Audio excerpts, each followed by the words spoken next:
This video is for the activity 16, engage in international relations and world politics. I want to talk about the actors in international relations. The first one are the state. The state takes the lead attempting to defend the physical security of the population, ensures the economic welfare of its citizens, provides a focus for loyalty and identity, and claims sovereignty. When it comes to international relations, the state dominates conventional discourse. In the world burdened by overpopulations, environmental degradation, and mass migrations, states are expected to take the lead in developing and implementing policies to deal with these problems. Excuse me. On the mass migration, we have this problem here in Juarez and El Paso a few months ago actually. People from El Salvador, Nicaragua, Cuba, Colombia, Venezuela, come to here to Juarez. They try to pretend to cross the border to have a better life, but when the United States knew about this, they implemented a plan to protect their frontier. And what they did, their security increased a lot. The time to cross the border increased a lot, actually. That's the plan, what they did, and they thought it was the best thing to do. Not a lot of people cross, and well, most of the people that they didn't cross, they stay here in Juarez. So it's a problem for both territories. The international organizations. A few examples are the United Nations, the European Union, and the North Treaty Organizations, the North Atlantic Treaty Organizations. The international organizations, you have two options. The first one is the bilateral with two states involved, or multilateral with three or more states involved.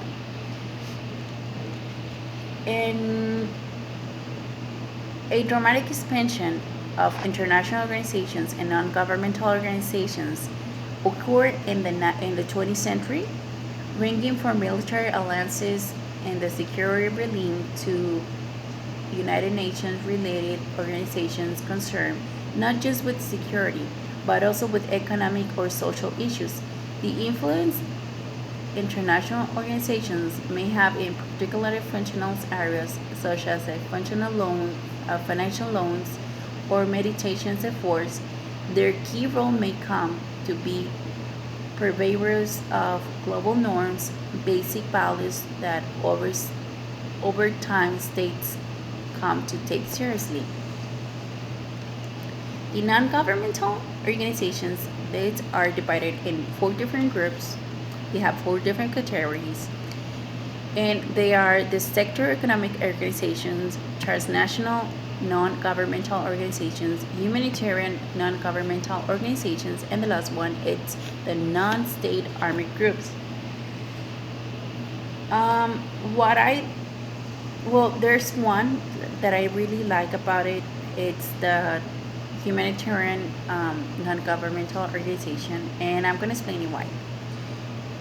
First of all, I'm going to explain the other ones. The private sector economic organizations are non-profit organizations. We apply it to all non-governmental organizations, including multinational corporations, particularly interest to many observers of world politics. However, it is the influence major corporations and banking institutions readily have of these economics of states, particularly those in the developing world, dependent on foreign, foreign investment. Transnational non-governmental organizations refers to the international organizations that transcend the idea of a nation state. An organization is transnational rather than national if it carries on significant centrally directed operations in the territory of two or more nation states. Similarly, an organization will be called international rather than national only if the control of the organization is explicit, shared among representatives of two or more nationalities. And a organization is multinational rather than national only if the people from two or more nationalities participate significantly in its in this in its operation. Transnational organizations are designed to facilitate the pursuit of a single interest with many national units. Like I mentioned before, I really like the humanitarian non-governmental organizations because they help the people. Okay, they help the poor people. They help the people with medical medical assistance, and they create these projects. Well, there's two. Um, there's two examples. The best two examples of humanitarian relief organizations, such as Doctors Without Borders and myriad of transnational programs in Africa and Asia to seek to improve the quality of the life of the poor.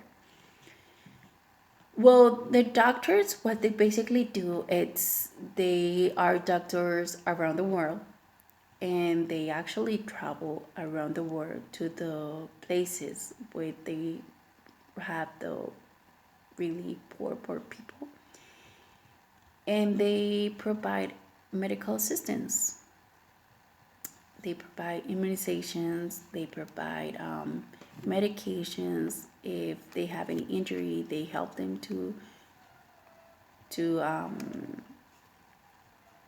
they help with to have a better assistance, and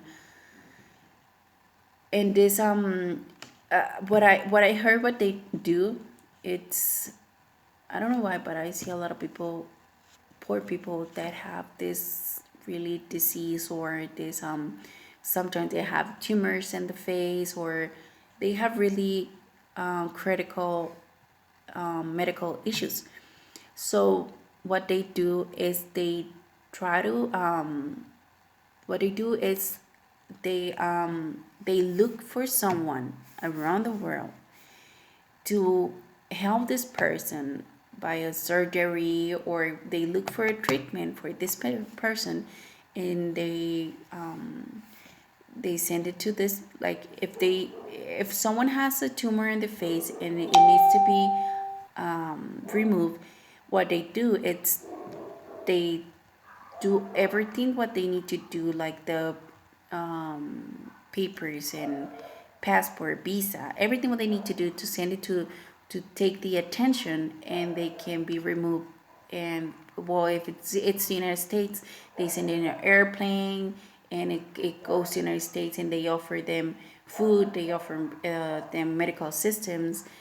And it's something that I really like about when people do this. It's really appreciated because not all people can have this second opportunities, and I really like it. And the what I believe is the worst that it can exist in the world is the non-state army groups. They don't really care about the people or the government. They say they are taking, well, the power on their hands, because the government is not the best that they can have. These are terrorists often claim to represent a broader constituency, whether transnational criminal organizations prefer to focus on their narrow economic agendas, being involved in politics only when the pursuits of their ill-gotten against its threatened. The non-state armed groups are individuals and groups that are wholly or partly independent of state governments, which threaten or use violence to achieve their goals. Um, we see here in Mexico too. We have them, and what they do, it's I don't know. An example, it's the criminal organizations. They take kids around 14, 15 years, and they kidnap them, and they teach them how to kill, teach them how to sell drugs, or they teach them how to kidnap. And this is part of them because they want to have the power, so that's why they do this. And the last one are the individuals. The individuals certainly make the difference. Two examples would be Mahatma Gandhi in India or Nelson Mandela in South Africa. There are people who make big changes. Individuals as practitioners can have tremendous impact on a short-term course of a war events. It's people like Madre Teresa de Calcuta. She made a lot of changes here in Mexico and helped a lot of people. And it was just her by herself. Papa Francisco, no, I mean Papa Juan Pablo II. He also made a lot of changes in the world. He helped a lot of people. He, it's people that makes a lot of changes, and probably they don't have money, or and they don't need it to help the people because they search for the help to make these changes. And in this and